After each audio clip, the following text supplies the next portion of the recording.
Hello guys, ನೀವೆಲ್ಲ ನಿಮ್ಮ school ಡೇಸಲ್ಲಿ ಅಥವಾ ಕಾಲೇಜ್ ಡೇಸ್ನಲ್ಲಿ ಒಂದು ಸರ್ತಿನಾದರೂ ನಿಮ್ಮ ಫ್ರೆಂಡ್ಸ್ನೆಲ್ಲ ಗ್ಯಾಂಗ್ ಕರ್ಕೊಂಡೋಗಿ ಬೇಕ್ರಿಯಲ್ಲಿ ಈ ಮಸಾಲ ವೆಜ್ ಟೋಸ್ಟ್ ಅದು ತಿಂದಿರ್ತೀರಲ್ವಾ. ಇದನ್ನು ಹೇಗೆ ಮಾಡೋದಂತ ಈ ವಿಡಿಯೋದಲ್ಲಿ ನೋಡೋಣ.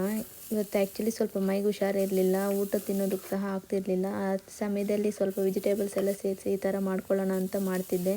ಇದನ್ನು ಮಾಡೋದಕ್ಕೆ ಒಂದು ಪ್ಯಾನ್ನಲ್ಲಿ ಸ್ವಲ್ಪ ಎಣ್ಣೆ ತಗೊಂಡು ಮೀಡಿಯಮ್ ಸೈಜ್ ಆನಿಯನ್ ಸ್ಲೈಸ್ ಆಗಿ ಕಟ್ ಮಾಡಿ ಸೇರಿಸ್ಕೊಳ್ಳೋಣ. ಇದು ಆನಿಯನ್ ಸ್ವಲ್ಪ ಕಲರ್ ಚೇಂಜ್ ಆದ ನಂತರ ಕ್ಯಾರೆಟ್, ಬೀನ್ಸ್, ಕ್ಯಾಬೇಜ್, ಕ್ಯಾಪ್ಸಿಕಮ್ ನಿಮ್ಗೆ ಏನು ವೆಜಿಟೇಬಲ್ ಬೇಕೋ ಅದೆಲ್ಲ ಸೇರಿಸ್ಬೋದು. ಇಲ್ಲಿ ನಾನು ಜಸ್ಟ್ ಕ್ಯಾರೆಟ್ ಆ್ಯಂಡ್ ಬೀನ್ಸ್ ಸೇರಿಸಿದ್ದೀನಿ.